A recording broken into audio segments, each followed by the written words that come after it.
Da vam kažem, podcast Dejana Kreculja. Poštovani prijatelji, dobrodošli u još jedan podcast Da vam kažem. Da vam kažem, još kao osnovac zakoračio sam u čarobni svet fotografije i ostao u njemu do danas. Bilo je to pre 50 godina, pre pola veka, pa se i moje prve fotografije lagano pridružuju brojnim starim zapisima.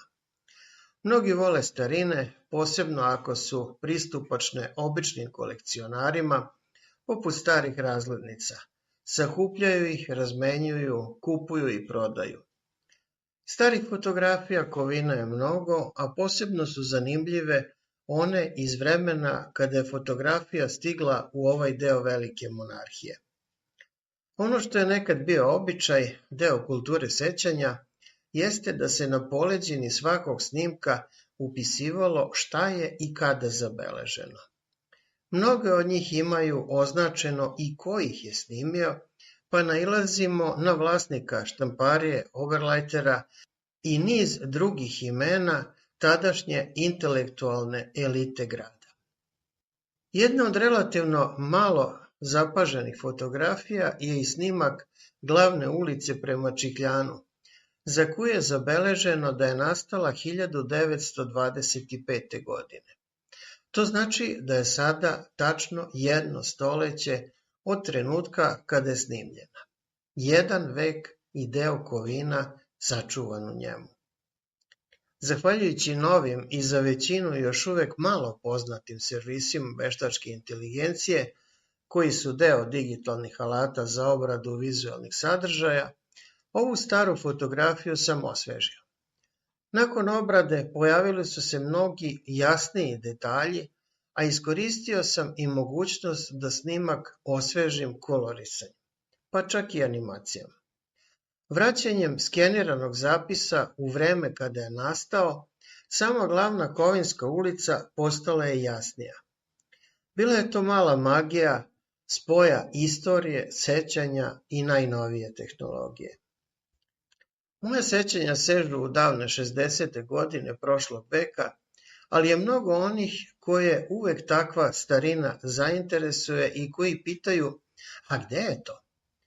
Teško je odgovoriti da svima bude jasno. Ako kažem da je to ispred starog doma zdravlja, mladi ne znaju. Ako kažem da je to ispred zgrade nekadašnje PAN televizije, opet mladi ne znaju.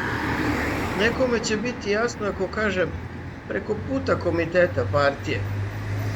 Nekome i ako kažem da je preko puta sadašnje biblioteke pod uslovom da je član biblioteke. No, jednostavno, opet dolazim mesta gde je pre 1 veka stajao gospodin Oberleiter ili neko od hroničara tadašnjeg kovina i snimam. Eto, to je to. Stojim na mestu gde je pre 1 veka snimljena glavna ulica. Ulica koja pamti. I na kraju, da ne zaboravim da vam kažem, mnoge je zainteresovalo koje su to gospetske reči bile babakatine. Sjetio sam se jedne koje sam od nje čuo, što je izazvalo zgledanje komšinica. Rekla je da kad praviš ne za kolače, ona u belance stavi malo soli i da joj je pena koegzistentna. Nije čudo otkud je ta reč babakati postala gospodskija od konzistentna, ali je to bilo vreme kada se na radiju često moglo čuti da je jugoslovenska politika nesvrstanosti zasnovana na miroljubivoj koegzistenciji. Pa tetka Kata prihvati tako gospodsku reč i zašne za kolače. Hvala vam što ste slušali i do sledećeg slušanja. Ostajte mi zdravo.